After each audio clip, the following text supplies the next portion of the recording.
Proof that some of the best things come in threes, these video game trilogies tower precisely because they come in a trio.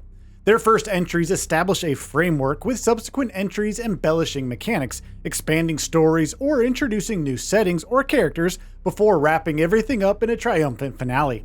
The trilogies considered for inclusion here have a thread running through them, and while some can be experienced as a standalone, they're really part of an overarching picture portrayed across 3 entries.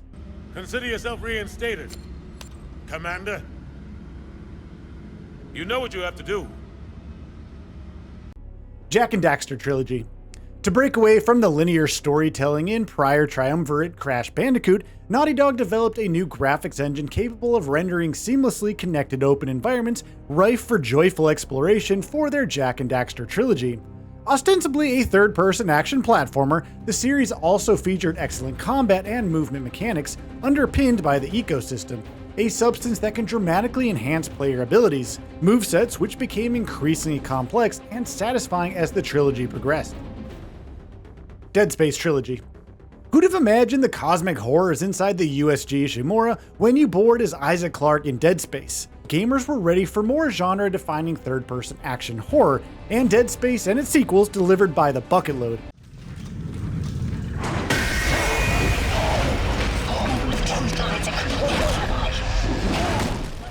Deeply atmospheric, limb-flailingly satisfying, with an engrossing sci-fi story containing political intrigue and interstellar conspiracy.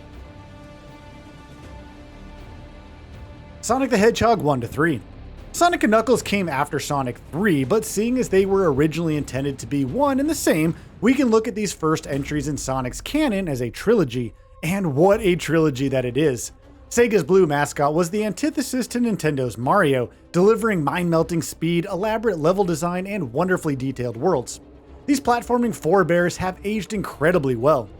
Mass Effect 1-3.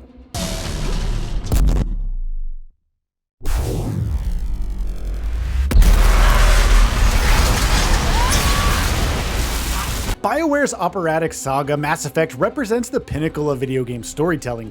The action is great, sure, but it's those meaningful choices we make in the company of allies whom we grow to care deeply that linger in the mind.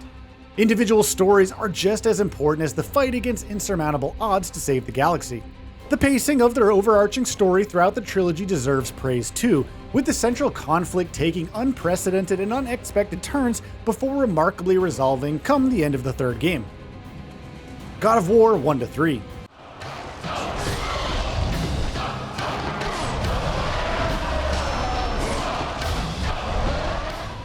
With Kratos' most recent forays into Norse mythology being modern PlayStation's high marks, we must acknowledge the foundation for God of War's blend of cinematic set pieces, brutal combat, and masterful character development were well and truly laid during Kratos' first saga on the PS2 and PS3.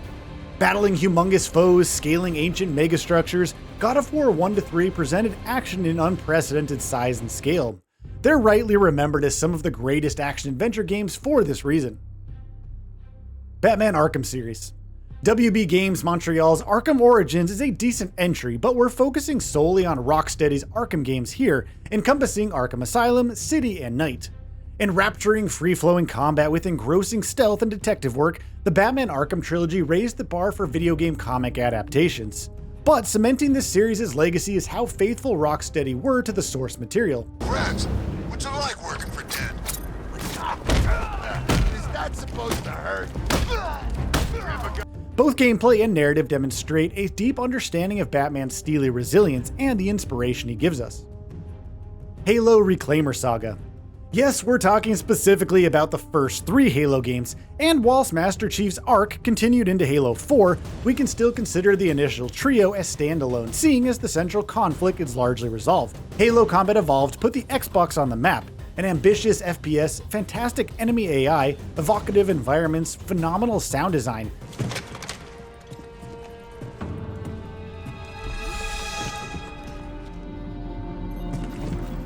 Seriously, Combat Evolved was near gaming perfection. Halo 2 and Halo 3 continue the trend in multiplayer as well as single, and it's been a standard the series has struggled to maintain since. We're not leaving him here. Yeah, you're not. Ratchet & Clank Future Saga. Starting with 2007's Tools of Destruction through 2008's Quest for Booty and culminating in 2009's A Crack in Time, Ratchet & Clank's Future Saga aren't just the best games in Ratchet & Clank's canon, but amongst the best games on the PS3, full stop. Mr. Copernicus Quark. It's Captain Quark. I didn't take a 3-week hero correspondence course to be called Mr. Sure, the saga had a fourth entry into the Nexus, but by this point Insomniac games were burnt out, especially seeing as A Crack in Time already represented the pinnacle of Ratchet & Clank, given it harnessed all the elements that made the series so revered up to that point. If you're wanting to get into Ratchet & Clank, go for the Future Saga over the classic trilogy. Its writing, story, visuals, and gameplay are the best the series ever was. Super Mario Bros. 1-3. This trio of 8-bit platforming perfection landed on the NES in the mid-1980s, and whilst propelling its overall wearing Italian plumber mascot Mario into a household name, it also defined the blueprint for video games at large. It's not an understatement to say Super Mario Bros. Reshaped the video games industry, but the first 3 trilogy itself consistently redefined itself, with evergreen classic Super Mario Bros. 3 providing foundations upon which Nintendo took onto the SNES and beyond. Max Payne 1-3. Max Payne raised the bar for cinematic action in video games, its innovativeness principally down to the ability to transform shootouts into slow-mo bloodshed via bullet time. Max Payne was evidently inspired by The Matrix, and whilst it wasn't the first video game to feature bullet time, it certainly popularized it beyond anything seen before.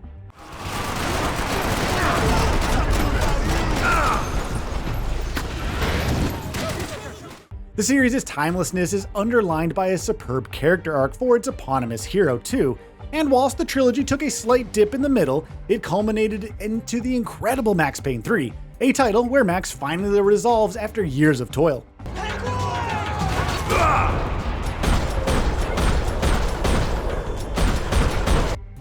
Dark Souls Trilogy. The series that spawned a genre from Software's stubborn reluctance to dumb down the Dark Souls formula is something we're seeing replicated more and more across the industry. But here in Dark Souls, and developed over the course of the trilogy, brutally swift combat, evocative world building, and limitless customization were unprecedented. Tomb Raider 1, 2, and 3.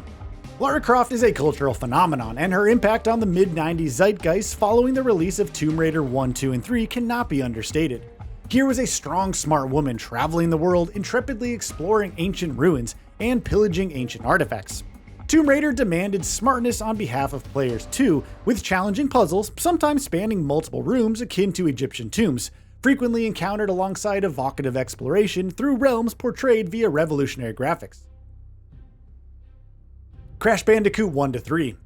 Naughty Dog's second entry on this rundown, Crash Bandicoot, a 3D platformer, rode the coattails of Super Mario 64, but did it with pixel-perfect swagger, sublime art direction, and a lovable mascot almost as iconic as Nintendo's plucky Italian plumber.